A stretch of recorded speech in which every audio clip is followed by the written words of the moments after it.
ఎన్నికల సంఘం చేపట్టిన స్పెషల్ ఇంటెన్సివ్ రివిజన్ ఎస్ఐఆర్ ప్రక్రియ చివరి దశకు చేరుకుంది. ఎన్యూమరేషన్ ఫామ్స్ సమర్పించే గడువు సమీపిస్తుండటంతో రాజకీయ పార్టీలన్నీ కార్యాచరణను వేగవంతం చేశాయి. పార్టీ నేతలు మరింత క్రియాశీలకంగా పాల్గొనాలని బీఆర్ఎస్ నాయకత్వం ఇప్పటికే స్పష్టం చేసింది. ముఖ్యంగా గ్రేటర్ హైదరాబాద్ పరిధిలోని అన్ని నియోజకవర్గాల వైపు ప్రత్యేక దృష్టి సారించింది. అర్హులైన వారందరికీ ఓటు హక్కు ఉండేలా తీసుకోవాల్సిన చర్యలకు సంబంధించి బీఆర్ఎస్ పార్టీ కార్యాచరణపై మా ప్రతినిధి రఘువర్ధన్ గ్రౌండ్ రిపోర్ట్. ఓటరు జాబితా ప్రత్యేక సవరణ ప్రక్రియలో భాగంగా రాష్ట్రంలో ఎన్యూమరేషన్ ఫారాలు సమర్పించే గడువు సమీపిస్తుంది. ఆగస్టు 3వ తేదీతో ఈ గడువు ముగియనుంది. గడువు ముగియనున్న నేపథ్యంలో భారత రాష్ట్ర సమితి పార్టీ అప్రమత్తమైంది. పార్టీ నేతలు శ్రేణులను పూర్తిస్థాయిలో అప్రమత్తం చేసింది. చివరి దశ గడువు సమీపించిన తరుణంలో మిగిలిన కొన్నాళ్ల పాటు పూర్తిస్థాయిలో అప్రమత్తంగా ఉండాలని నేతలకు స్పష్టం చేసింది. ఎస్ఐఆర్ పై ఏర్పాటు చేసిన పార్టీ ప్రత్యేక కమిటీ ఎమ్మెల్సీ ఎల్ రమణ నేతృత్వంలోని ప్రత్యేక కమిటీతో బీఆర్ఎస్ పార్టీ కార్యనిర్వాహక కేటీఆర్ పలుమార్లు సమావేశమై పరిస్థితిని సమీక్షించారు. జిల్లాల వారీగా నియోజకవర్గాల వారీగా ఎన్యూమరేషన్ పరిస్థితిని తెలుసుకున్నారు. అక్కడక్కడ ఉన్న క్షేత్రస్థాయి పరిస్థితులు సమస్యలను కూడా పూర్తి స్థాయిలో కేటీఆర్ తెలుసుకుని నేతలకు అవసరమైన దిశానిర్దేశం చేస్తున్నారు. పూర్తి స్థాయిలో నేతలందరూ కూడా మిగిలిన 4 రోజుల పాటు పూర్తి స్థాయిలో ఈ ఎస్ఐఆర్ ప్రక్రియపై పూర్తి స్థాయిలో దృష్టి కేంద్రీకరించాలని కేటీఆర్ స్పష్టం చేశారు.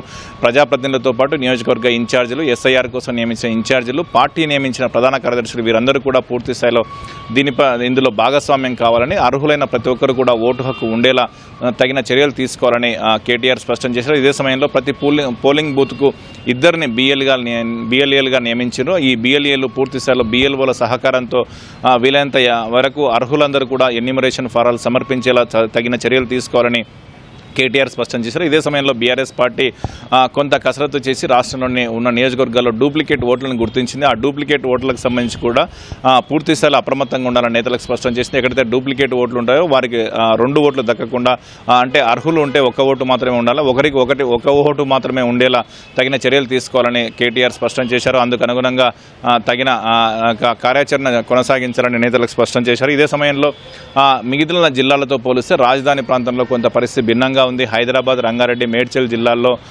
ఎక్కువ సంఖ్యలో ఓట్లు ఉండడంతో పాటు చాలా సంఖ్యలో ఓట్లు దొరకని పరిస్థితి ఉన్న నేపథ్యంలో వాటిపై కూడా ప్రత్యేకంగా దృష్టి సారించాలని కేటీఆర్ స్పష్టం చేశారు. ఒక రకంగా చెప్పాలంటే జిల్లాలతో పోలిస్తే హైదరాబాద్లో కొంత ఈ ప్రక్రియకు సంబంధించిన మందకొడిగా సాగడంతో పాటు బీఆర్ఎస్ నేతలు కూడా కొంతమంది పూర్తిస్థాయిలో దృష్టి పెట్టట్లేదనే సమాచారం ఉంది. ప్రత్యేకించి పాత బస్తీలో నేతలంతా చురుగ్గా పనిచేయట్లేదని కూడా చెప్తున్నారు. అటు ఎవరైతే నేతలు ఆసక్తికరంగా ఉన్నారో, పూర్తి స్థాయిలో ఉన్నారో వారి నియోజకవర్గాల్లో, వారి ప్రాంతాల్లో ఇందుకు సంబంధించిన ప్రక్రియను వేగవంతం చేసేలా అవసరమైన చర్యలు తీసుకోవాలి. మిగిలిన ఎక్కడైతే నేతలు కాస్త నెమ్మదిగా ఉన్నారో వారిని కూడా కేటీఆర్ సుతిమెత్తగా హెచ్చరిస్తున్నారు.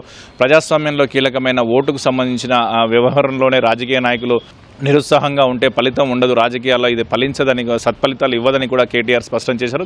అందుకు అనుగుణంగా నేతలందరూ కూడా మిగిలిన రోజుల్లో పూర్తి స్థాయిలో అప్రమత్తంగా ఉండి అర్హులైన ప్రతి ఒక్కరికి ఓటు హక్కు ఉండేలా చర్యలు తీసుకోవాలని స్పష్టం చేశారు.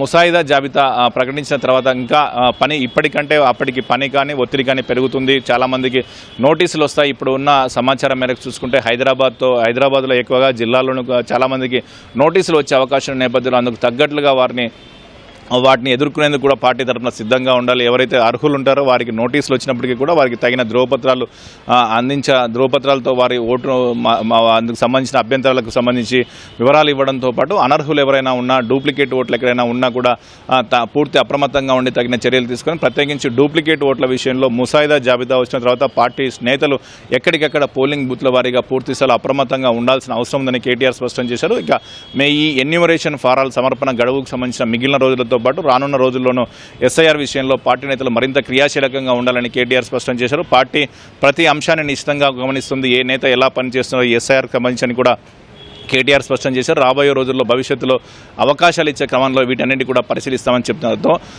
చివరి దశలో ఉన్న నేపథ్యంలో ఎస్ఐఆర్ విషయంలో పూర్తి అప్రమత్తంగా ఉండేలా బీఆర్ఎస్ పార్టీ నేతలకు దిశానిర్దేశం చేస్తుంది. మరొక మారు హైదరాబాద్ కోసం ఏర్పాటు చేసిన ప్రత్యేక వ్యవస్థతో పాటు ఎస్ఐఆర్ కమిటీతో కూడా కేటీఆర్ తరచూ సమావేశమై అవసరమైన ఆదేశాలను నేతలకు జారీ చేస్తున్నారు.